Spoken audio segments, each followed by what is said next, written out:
Nedir gözlerinde bu qəmli sual? Unut kederini, qəmini unut. Hələ ki ömründə mən varam sənin. Unut kederini, qəmini unut. Hələ ki ömründə mən varam sənin. Unut kederini, qəmini unut.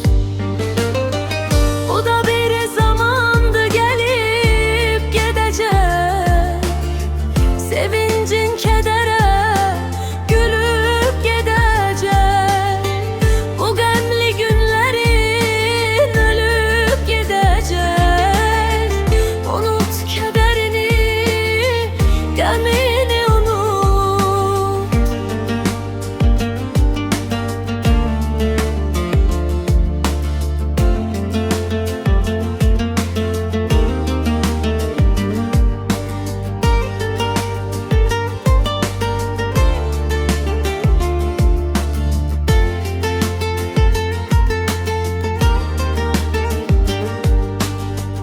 Elə bil dağ sanki vüqar yaraşır.